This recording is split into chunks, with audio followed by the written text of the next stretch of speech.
It is the holiday season, and I am actually very happy today. House of Champs John Moore ended up hooking me up with a Christmas gift. I'm not going to lie, I've been using these on my extract, but I was looking for a new pack of these. These are actually the Japanese Charmer sleeves, and these are probably one of the coolest things out there right now. Even comes with a little divider on the back, like flips over. Charmers are one of the coolest things out there in the game today. I love these girls. Like, the deck is so fun. So thanks, John. I definitely appreciate it. I definitely hope that you enjoyed the Golden Ash Blossom dice this year for everyone that's helped me out. Alright, let's dig on into this fantastic discussion. Shall we? 12 Days Christmas coming soon.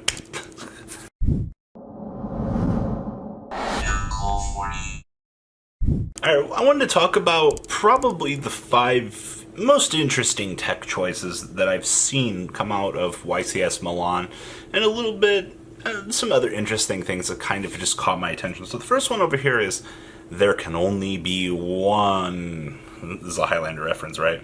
So for those of you that do not know, each player can only control one type of each monster. So each type, you can only have one of it. Like, it's not how this works. If each player controls 2 or more monsters of the same type, they must send to the graveyard monsters that they control till they only have 1 of the same type.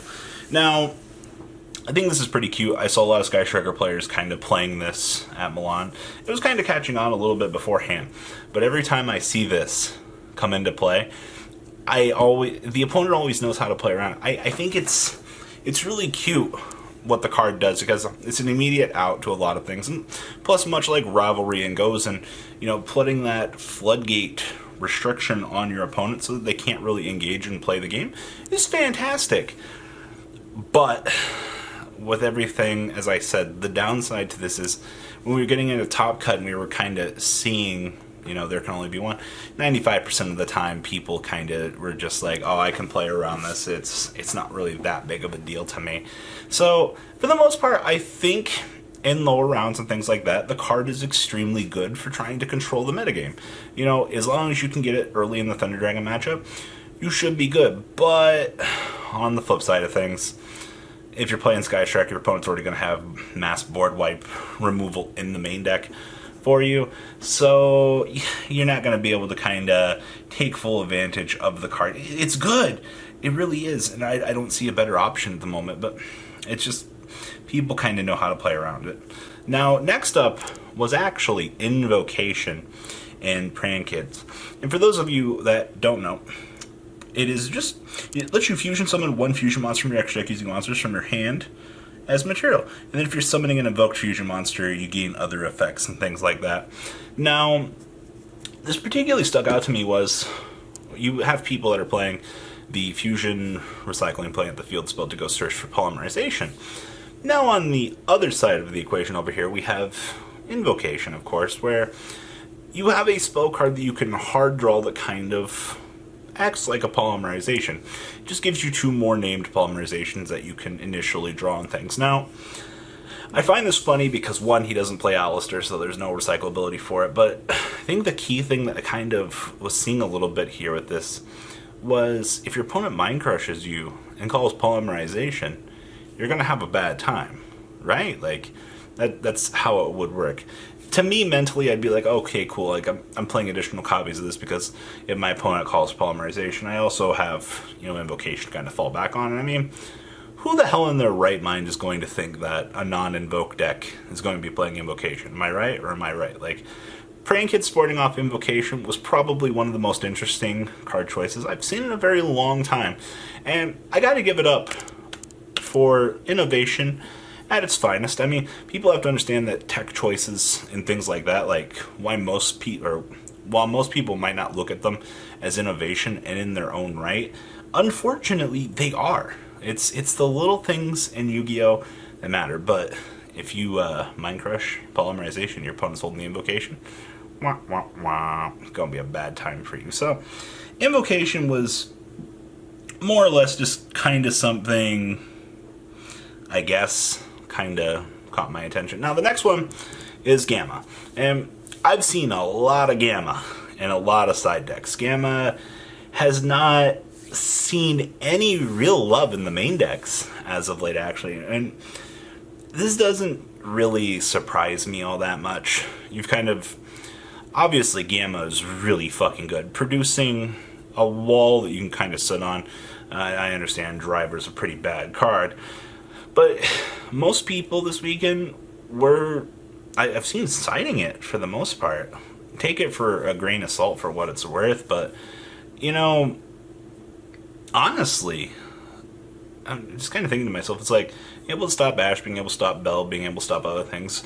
You could make the argument of, oh no, Call by the Gray's better. Well, I can stop you on your turn with Gamma. Gamma can cover a lot of ground, actually, thinking about it, but having a versatile hand trap that can warp into a Link 2, the reason why I say a Link 2 is because 99% of people currently playing Gamma in some capacity aren't playing Omega anymore. Omega's kind of just been cut from the equation. You don't really care about Omega anymore. Like, yeah, being able... You hard draw the Gamma. You just smile at your opponent. You're like, alright, cool, I can make the Omega. But in a deck where you need as much extra deck space as you can, you know, for praying kids playing it, like... At the end of the day, like, you can't dedicate that slot. But at the worst case scenario, I mean, it's a free Link too, right? So, overall... card choices in terms of dedication and hand traps, Gamma is not seeing play in the main deck at this current point in time, but that's not a bad thing, to be honest with you guys. It's just be aware that Gamma is seeing a lot more play than he had originally been seeing, and that's good. Now, next up on our spectrum of card choices was actually Pot of Acquisitiveness. Now, Pot of Acquisitiveness lets you target 3 of your banished monsters, shuffle all 3 into the deck. Let's actually target any banished monsters. Keep forgetting about that. Shuffle them into the deck, and then draw 1 card. I actually saw this in the side deck for Joshua Smith's Slash Draw FTK. Now, a lot of you guys might be kind of looking at the Slash Draw OTK and being like, oh, I don't want to play this. Like, I don't want to have to sit there for the dedication that the danger monsters kind of put you through. Well, interesting tech choices aside, if your opponent decides to cherries you and take out a key piece of your extra deck for some reason, well, you know, you can just go right ahead and activate Pot of Acquisitiveness and return those resources back to your deck. Your opponent cherries you for your Kagari, recycle those bad boys right back in. Now, I assume that Joshua Schmidt had a much deeper reasoning for wanting to play this card, and for that I do not currently understand, but overall, in terms of tech choices, looking at this from my level of understanding, being able to just recycle anything that your opponent presents, even out of game, that you don't want your opponent to have resource-wise, just returning back to the deck, you are free to do so with Pot of Acquisitiveness, because it does not restrict it to you. You have to remember, it's also your opponent. So that's definitely something to understand. Plus, with it being, it's a quick play, right? Like, I always forget about it. Yeah, it is a quick play. So the overall value that this card actually is presented to you, especially as a side deck choice, depending on what you're going against, is definitely something I would honestly say worth considering for the side deck.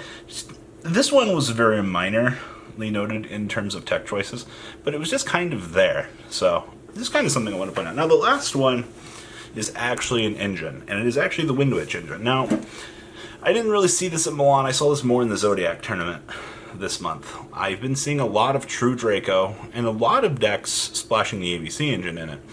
And there was also another True Draco deck that has just been playing the Wind Witch engine. And I was kind of thinking to myself, I'm like, well, the standard shenanigans that True Draco have been doing without the extra deck have been pretty good, but how good is Erupting the Monarchs this format? I was kind of starting to think to myself after watching a couple of these games, like, you know, pinging your opponent for 1,300 and then making a Crystal Wing is actually pretty good.